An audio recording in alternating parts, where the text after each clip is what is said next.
رسوله الكريم وعلى آله وصحبه أجمعين أما بعد ذوالحج کا مہینہ ہمارے مبارک مہینوں میں سے ایک مہینہ ہے کہ اس میں اللہ تعالیٰ نے حج اور قربانی یہ دو بڑے عمل اس میں جمع فرمائے ہیں۔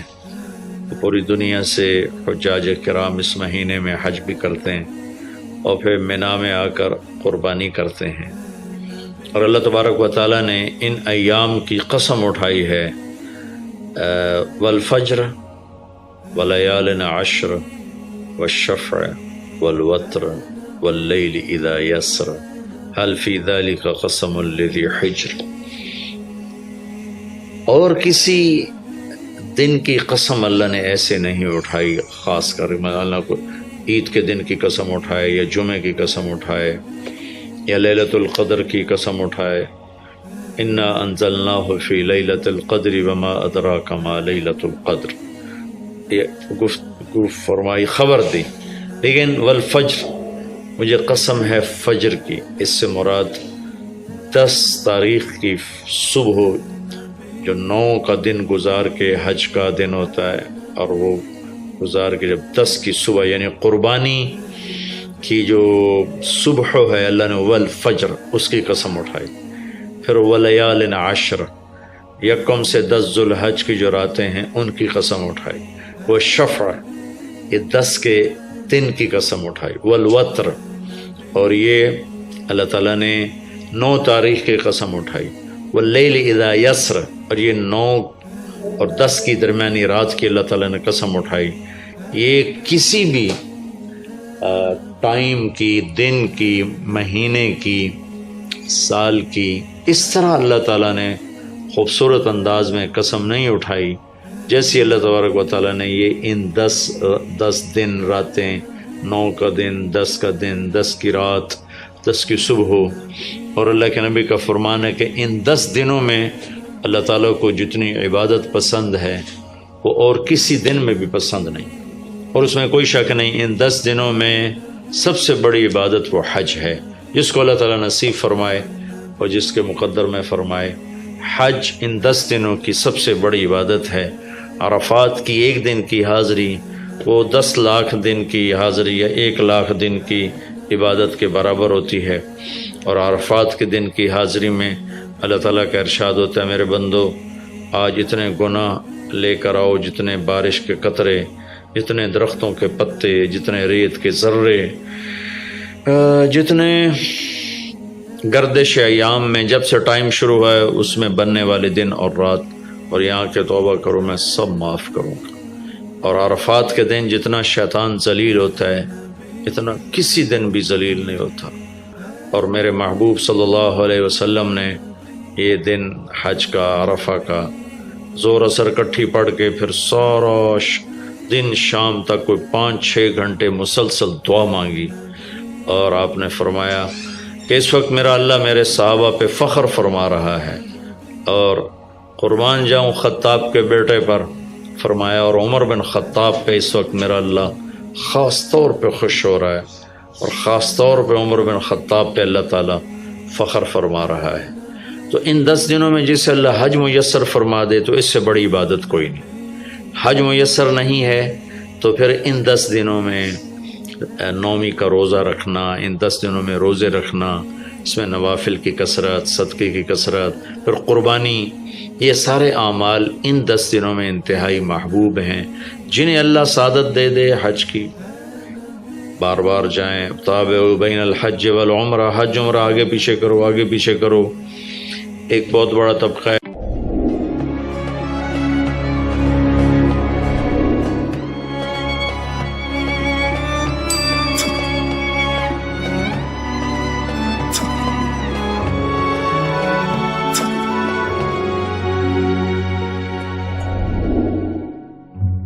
جو یہ کہتا ہے کہ ایک دفعہ فرض ہے اس کے بعد کوئی ضروری نہیں۔ میں کب کہتا ہوں کہ ضروری ہے؟ ضروری نہیں ہے، لیکن ضروری کا مطلب فرض نہیں ہے، لیکن اللہ اس کے رسول کو پسند ہے کہ اس کے گھر بار بار آیا جائے، بار بار حاضری دی جائے، اللہ کے نبی کو تو آخر عمر میں جا کے موقع ملا، اس کے بعد آپ دنیا سے تشریف لے گئے۔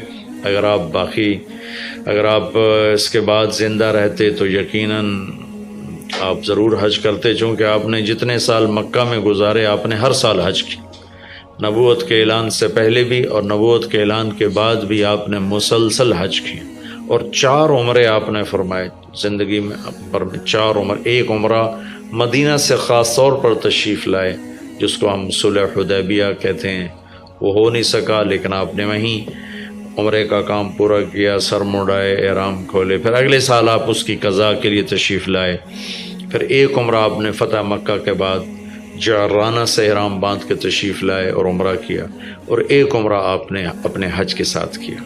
صدیقی دور میں پہلا سال جنگوں میں گزر گیا، دوسرے سال صدیق اکبر اپنے پورے ساتھیوں کے ساتھ حج پہ تشریف لائے۔ فاروقی دور میں عمر بن خطاب رضی اللہ تعالیٰ 10 سال حکومت کی، 10 سال حج کیا، ہر سال حج پہ تشریف لائے۔ عثمان رضی اللہ تعالیٰ عنہ نے اپنی خلافت کے دور میں جب تک امن رہا ہر سال حج کرتے رہے، جب فساد شروع ہوا تو آپ رکے، اس میں شہید ہو گئے۔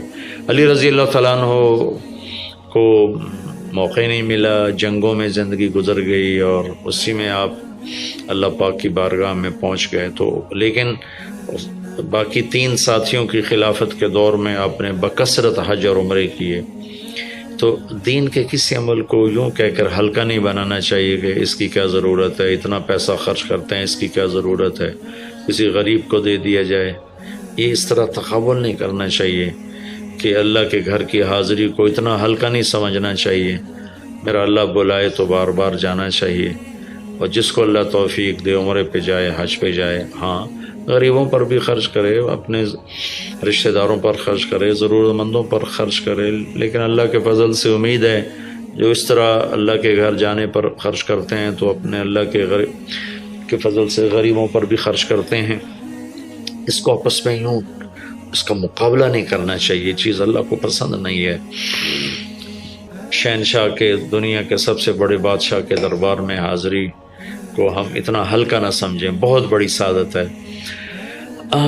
حضرت امام حسن کی سنا دیتا ہوں۔ امام حسن رضی اللہ تعالی عنہ نے 20 حج پیدل کیے، مدینہ سے پیدل تشریف لاتے تھے اور حج فرماتے تھے۔ 20 حج، یہ تو اہل بیت کیا جگر گوشہ رسول ہیں اور جگر اہل بیت ہیں، تو 20 حج فرمایا آپ نے، پیدل فرمائے، مدینہ سے تشریف لائے مکہ پیدل۔ ایسے امام حسین رضی اللہ عنہ نے بھی کئی حج پیدل مجھے ان کا عدد یاد نہیں، امام حسن کا مجھے یاد ہے 20 حج پیدل کے، اور اللہ کے نیک بندوں نے برس ہا برس اللہ کی بارگاہ میں پیدل حاضریاں دی ہیں۔ تو ان 10 دنوں میں عبادت کا ذوق بڑھنا چاہیے۔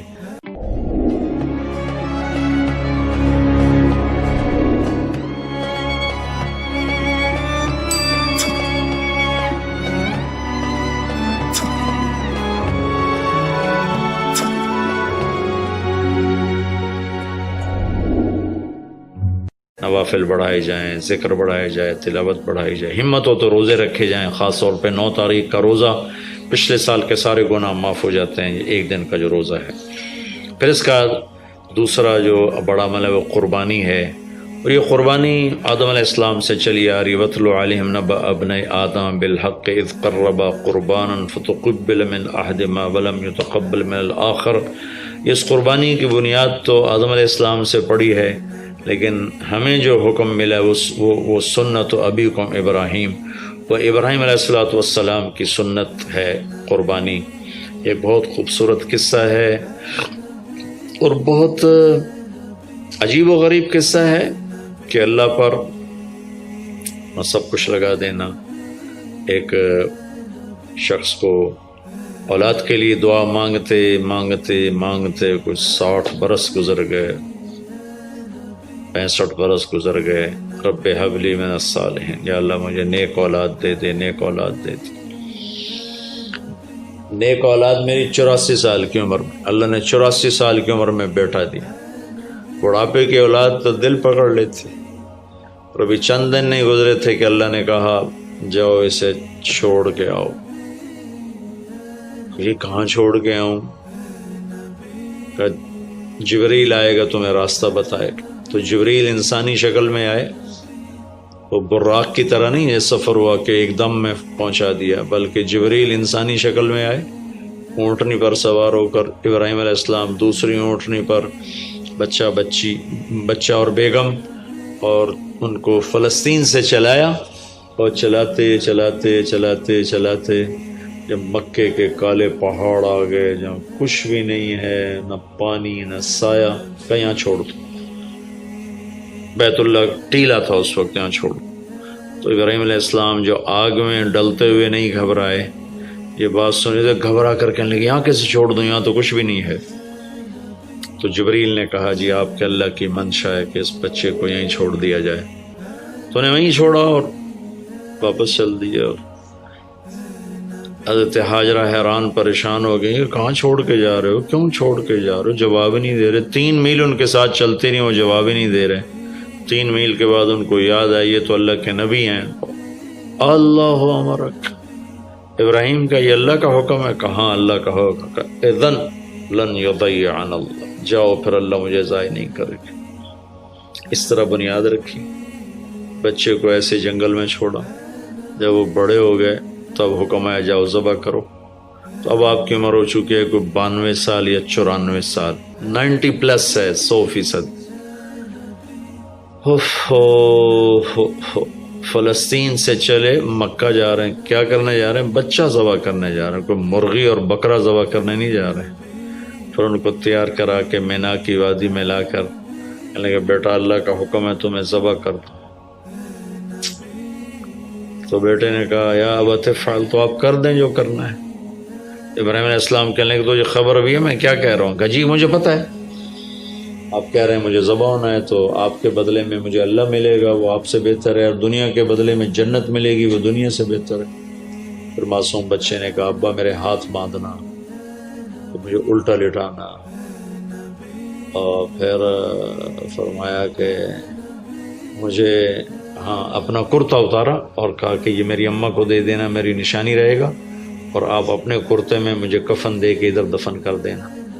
تو ان کے ہاتھ باندھے، پاؤں باندھے، الٹا لٹایا، اپنا گھٹنا رکھا ان کی کمر پر، ان کے سر کے بال اٹھائے تھوڑا سا اوپر کر کے نیچے چھری چلانے کے لیے، ایک ہاتھ میں بال تھے ایک ہاتھ میں چھری تھی، اور یوں آسمان کو دیکھا کہ اللہ تو مجھ سے ناراض ہو گیا ہے کہ اسماعیل کی محبت نے میرے دل میں جگہ پکڑ لی ہے۔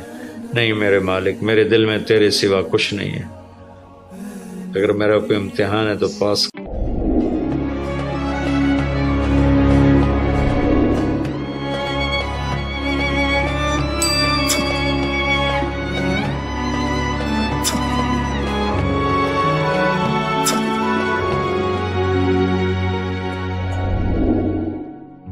کر دے۔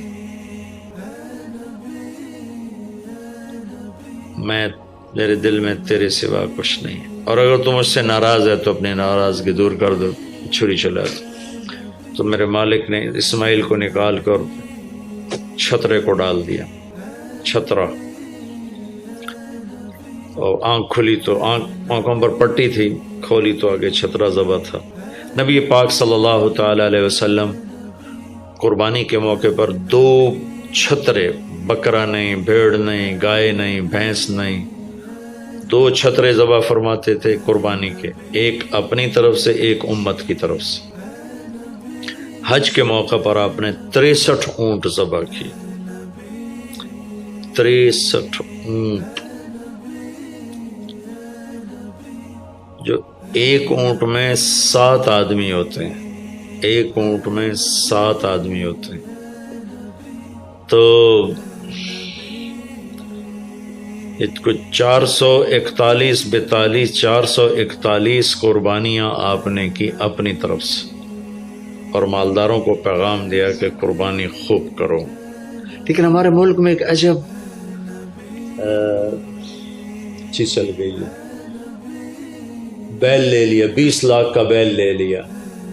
یہ صرف فخر ہے، ریا ہے اور بناوٹ ہے، دکھاوا ہے۔ آپ 20 لاکھ کے بکرے خریدیں تاکہ غریبوں کو گوشت پہنچے۔ 20 لاکھ کا ایک بیل لے کے آپ نے کون سا سمجھداری کا عقل مندی کا کام کیا. وہ کراچی مجھے لے گئے منڈی میں، تو 5-5 لاکھ کے بکرے کھڑے ہوئے، تو میں تو حیران پریشان ہو گیا، بکرے کی قیمت 5 لاکھ. تو وہ جو مالدار لوگ ہیں ان میں ایک مقابلہ بن گیا ہے اور ایک فخر بن گیا، جی میں 20 لاکھ دا ذبح کیتا، میں 10 لاکھ دا ذبح کیتا، ہم نے تو بھائی 50 لاکھ کا ذبح کر دیا. میں آپ سب بھائیوں کی منت کرتا ہوں، اللہ نے آپ کو رزق دیا ہے تو آپ بیوقوف نہ بنیں، آپ اس کو صحیح خرچ کریں. آپ 20 لاکھ کے جانور خریدیں، 20 لاکھ کے آپ بکرے لے لیں، 20 لاکھ کے آپ عام درجے کی گائے لے لیں، آپ بھیڑے لے لیں، آپ اونٹ لے لیں، بیل لے لیں، 20 لاکھ کے بیل لے لیں، تو کتنی بڑی قربانی ہوگی اور کتنے غریبوں تک وہ کھانا جائے گا. 20 لاکھ کا ایک بیل لے کر آپ نے کیا کمایا، کون سی نیکی کمائی آپ.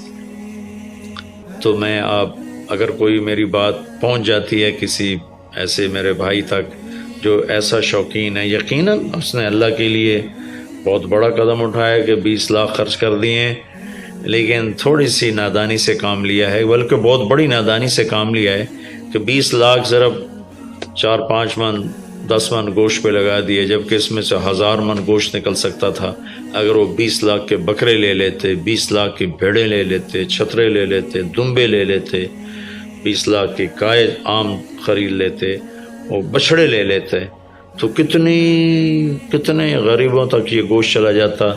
تو یہ میرے ملک میں یا خاص طور پر شہروں میں، کراچی میں تو پاگل ہوئے پڑے ہیں لوگ. جو کراچی منڈی انہوں نے دکھائی تو میں حیران پریشان ہو گیا کہ یہ کیا حماقت ہے، نادانی ہے. اور پھر ان بیلوں کو وہ پستے کھلا رہے، بادام کھلا رہے، مکھن کھلا رہے، دودھ پلا رہے. وہ بیچارہ بیل بھی تھک موٹا ہو، بیچارہ تھک کے کھڑا ہوتا ہے، میں نے جلدی فارغ کرو، ذبح کرو، اس کی جان پسی ہوتی ہے. تو میں مالدار بھائیوں سے عرض کرتا ہوں کہ ایسی نادانی کے کام نہ کریں. اس قربانی کو اس طرح کریں کہ غریبوں کے لیے ایک دن اللہ نے رکھا ہے، تو اس طرح کریں کہ غریبوں کو نفع پہنچے.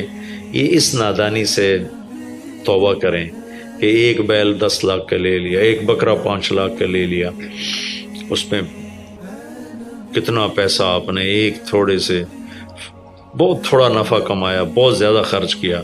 اس کے ساتھ اب بہت بڑا نفع، چونکہ قربانی کے جانور جب ذبح ہوتے ہیں تو جتنے اس کے جانور کے جسم پہ بال ہوتے ہیں اتنی نیکیاں لکھی جاتی. 20,000 کا بکرا اچھا مل جاتا ہے تو 1 لاکھ میں 5 بکرے آ جاتے ہیں، اور 5 لاکھ میں 25 بکرے آ جاتے ہیں. ایک بکرا 5 لاکھ کا لیا، اس کے جسم پہ فرض کرو 1 لاکھ بال ہیں اور آپ نے 25 لیے تو 25 لاکھ آپ کی نیکیاں بڑھ گئیں. تو یہ بہت نادان طرز چل رہا ہے. میں آپ سب کی منت کرتا ہوں کہ اس طرح پیسہ ضائع نہ فرمائے، اللہ کی دی ہوئی امانت ہے. ایک بیل آپ نے 20 لاکھ کا لے لیا، 20 لاکھ میں تو 100 بکرے آ سکتے، 100 بکروں کے ذریعے سے کتنے لوگوں کی خدمت کی جا سکتی ہے. تو اس قربانی کو شوق سے بھی کریں، اور مستحب یہ ہے کہ جس کے جو قربانی کر رہا خود ذبح کرے، یا اس کی جگہ کھڑا، وہ اس جگہ ذبح کرنے والے کے پاس کھڑا ہو. قربانی کے گوشت میں سے قربانی کی قیمت نہ دی جائے، قربانی کی اجرت نہ دی جائے، اجرت اس کے علاوہ دی جائے، اور اس کی کھال کا صدقہ کر دیا جائے. جہاں آپ مناسب سمجھیں وہاں آپ اس کا صدقہ کر دیں تاکہ وہ بھی اللہ کے راستے میں خرچ ہو جائے، استعمال ہو جائے.